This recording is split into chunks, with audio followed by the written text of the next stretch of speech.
Salut, c'est Apo86. Aujourd'hui, retour sur un film sorti en 2003, Master and Commander. Alors, prêt à prendre de large? Préparez-vous après ceci.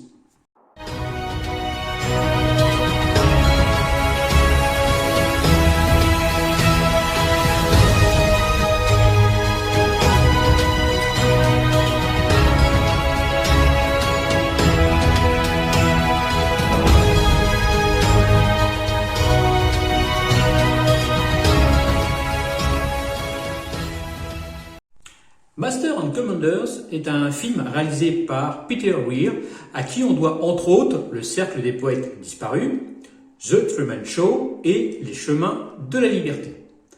Adapté de la série Les Thoroughbreds du romancier britannique Patrick O'Brian, publié aux alentours de 1964, le film rend hommage donc à son auteur, décédé 3 ans avant la sortie du film. Adaptation qui fut un véritable défi pour le réalisateur qui voulait absolument adapter la prose, très particulière d'ailleurs, de l'auteur à l'écran. Le tournage commence donc en novembre 2002 sur le voilier le HMS Rose, réplique d'une frégate du XVIIIe siècle et qui fut rebaptisée HMS Surprise après le film. Plusieurs prises de vue ont également été faites en studio pour tout ce qui est scène intérieure en fait et bien sûr de nombreuses scènes ont été tournées aux îles Galapagos où se passe une partie du film. Peter Weir voulait absolument que tout soit réaliste, des vêtements au langage employé à bord de ce navire, du Surprise, mais aussi les uniformes, les codes des marins de l'époque, l'organisation à bord d'une frégate britannique, à l'époque bien sûr, jusqu'aux nœuds utilisés à l'époque et aux voiles.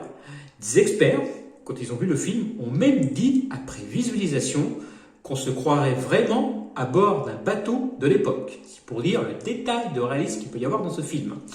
Pour le casting, le réalisateur voulait absolument Russell Crowe, puisqu'il voulait bosser avec lui depuis des années.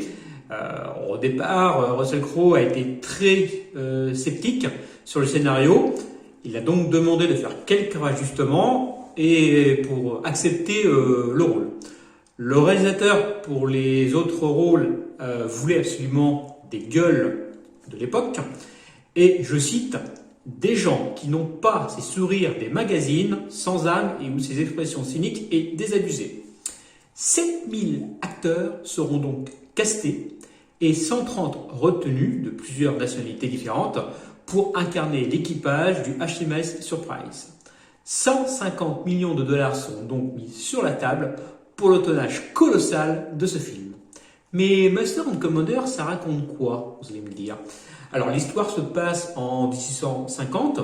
Le HMS Surprise, vaisseau de la Royal Navy, est commandé par le très respecté et respectable capitaine Jack Hobey, surnommé par son équipage Jack la Chance. Il se lance à la poursuite d'un vaisseau français, le Acheron, à travers tout le Pacifique, en passant par le cap Horn, en passant par l'Atlantique donc, et les îles Galapagos. Un véritable jeu de chat et de la souris s'engage donc entre les deux vaisseaux, les deux capitaines, face à une mer assez capricieuse et pas aidante, on va dire. Alors, est-ce un bon film? Eh bien oui.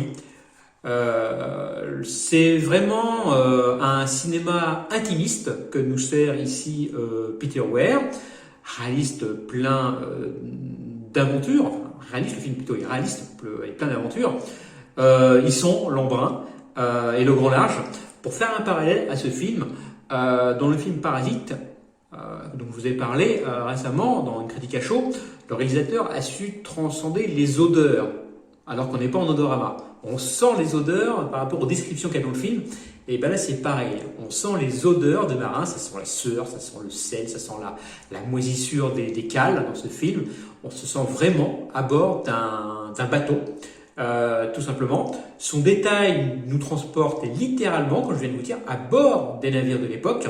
Le soin apporté à la photographie dans le choix des décors donne également à cette œuvre, pour moi, une force et une magie vraiment jouissive. Il n'y a pas d'autre mot.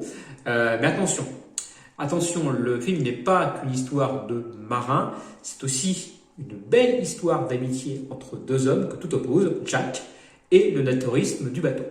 Master and Commander rappelle donc pour moi les films qui ont fait la grande époque d'Hollywood et la gloire d'Hollywood, comme par exemple Les Révoltés du Bounty ou Moby Dick. Quant à Russell Crowe, dans son rôle de Jack Lachance, il est tout simplement formidable. C'est incarne un capitaine proche de ses hommes et qui se rappelle également qu'un jour, lui aussi, il a été matelot, il était au bas de l'échelle. Et je trouve ce genre d'homme tout simplement formidable et Russell Crowe l'incarne à merveille dans ce film.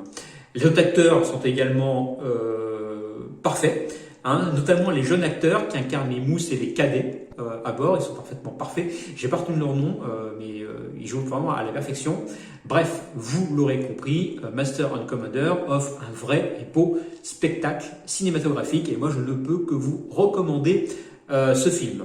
Niveau critique, il fut très bien accueilli à l'époque, avec une note de 85 sur 100 sur Metacritic, la référence, près de 8 sur 10 sur notre partenaire Captain Watch. Quant à moi, je vais lui mettre 9 sur 10 sur Sens Critique. J'en ai donc fini avec ce retour sur Master and Commander, à l'autre bout du monde, hein, pour le titre complet. Dites-moi ce que vous pensez de ce film en commentaire.